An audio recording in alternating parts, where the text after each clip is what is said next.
2025ના ચોમાસાના વરસાદનો છેલ્લો રાઉન્ડ ચાલુ થઈ ગયો છે. 28 સપ્ટેમ્બરથી લઈને 2 ઓક્ટોબર સુધી આ વરસાદી રાઉન્ડ ચાલુ રહેશે, જેમાં રાજ્યના અનેક વિસ્તારની અંદર સામાન્યથી મધ્યમ અને મોટા ભાગના વિસ્તારની અંદર ભારે વરસાદની સંભાવનાઓ છે.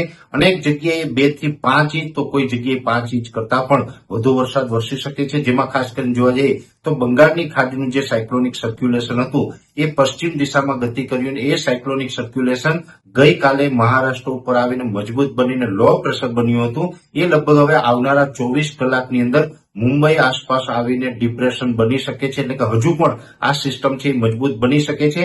ડિપ્રેશન બનવાને કારણે આવનારા 24 થી 36 કલાક દરમિયાન મુંબઈની અંદર જનજીવન અસ્તવ્યસ્ત થઈ શકે છે.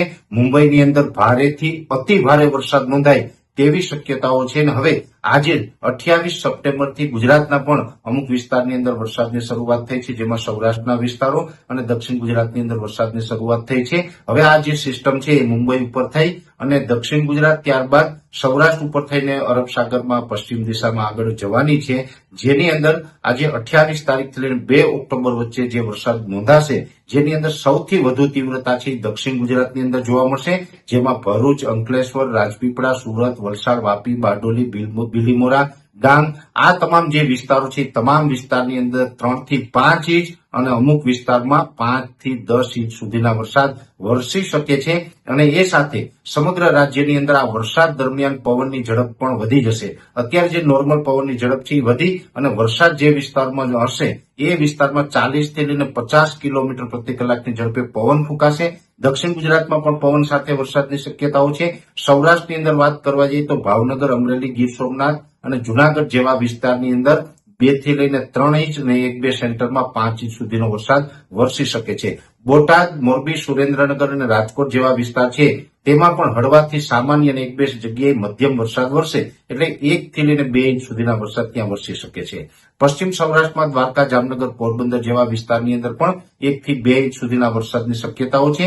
દરિયાઈ કાંઠાના વિસ્તારો હશે પશ્ચિમ સૌરાષ્ટ્રમાં, તેમાં 2 ઇંચ કરતા વરસાદ વધી શકે છે. એ સાથે મધ્ય ગુજરાતની અંદર વિરમગામ, સાણંદ, આણંદ, નડિયાદ, ખેડા, વડોદરા, કપડવંત, ગાંધીનગર અને અમદાવાદ જેવા વિસ્તાર છે તેમાં પણ 1 થી 1.5 ઇંચ અને અમુક વિસ્તારમાં 1 થી 2 ઇંચ સુધીનો વરસાદ છે આજે 28 તારીખથી લઈને 2 ઓક્ટોબર દરમિયાન જોવા મળે તેવું અનુમાન છે. કચ્છની અંદર પણ સાર્વત્રિક રીતે અડધાથી લઈને 1.5 ઇંચ સુધીનો વરસાદ વરસી શકે. ઉત્તર ગુજરાતમાં સાબરકાંઠા, બનાસકાંઠા, પાટણ, મહેસાણા અને જે વાવ-થરાદના વિસ્તારો છે એ તમામ વિસ્તારોમાં વરસાદની શક્યતાઓ છે.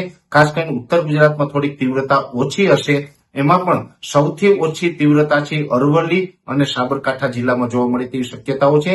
બનાસકાંઠા, પાટણ અને મહેસાણા જેવા વિસ્તારો છે, વાવ-થરાદના વિસ્તારો છે, તેમાં પણ અડધાથી લઈને 1 ઇંચ સુધીનો વરસાદ વરસે તેવી શક્યતાઓ છે. એક જ સેન્ટરની અંદર થોડીક તીવ્રતા વધારે હશે, બાકી મોટા ભાગે ત્યાં વરસાદની તીવ્રતા નોર્મલ રહેશે. મધ્યપ્રદેશ બોર્ડરે મહીસાગર, દાહોદ, ગોધરા અને છોટાઉદેપુર જેવા વિસ્તારો છે ત્યાં પણ 1 થી 1.5 ઇંચ સુધીનો વરસાદ જોવા મળી શકે છે. એટલે ઓલ ઓવર ગુજરાતમાં જોવા જઈએ મેં જેટલા જિલ્લાના નામ જણાવ્યા છે તમામ જિલ્લાની અંદર વરસાદની શક્યતાઓ છે.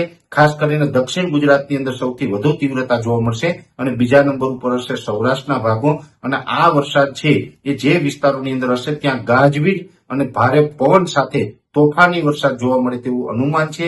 એટલે આ 28 થી લઈને 2 ઓક્ટોબર સુધીનો આ વરસાદનો રાઉન્ડ છે અને 2025ના ચોમાસાનો અને છેલ્લો રાઉન્ડ ગણવાનો છે. આ રાઉન્ડ પૂર્ણ થયા પછી રાજ્યમાંથી ચોમાસાની વિદાયની શરૂઆત થઈ જશે. એટલે ખાસ કરીને અત્યારે દરેક મિત્રોએ સાવચેતી રાખવાની છે, કેમ કે આ વરસાદી રાઉન્ડ છે થોડોક ભારે રાઉન્ડ છે, પવન સાથે રાઉન્ડ છે. ને અત્યારે નવરાત્રીનો તહેવાર પણ ચાલી રહ્યો છે, ખેડૂતોને પાક હાર્વેસ્ટિંગ કરવાનો છે અને આ ટાઈમે આ વરસાદી માહોલ રહેવાનો છે.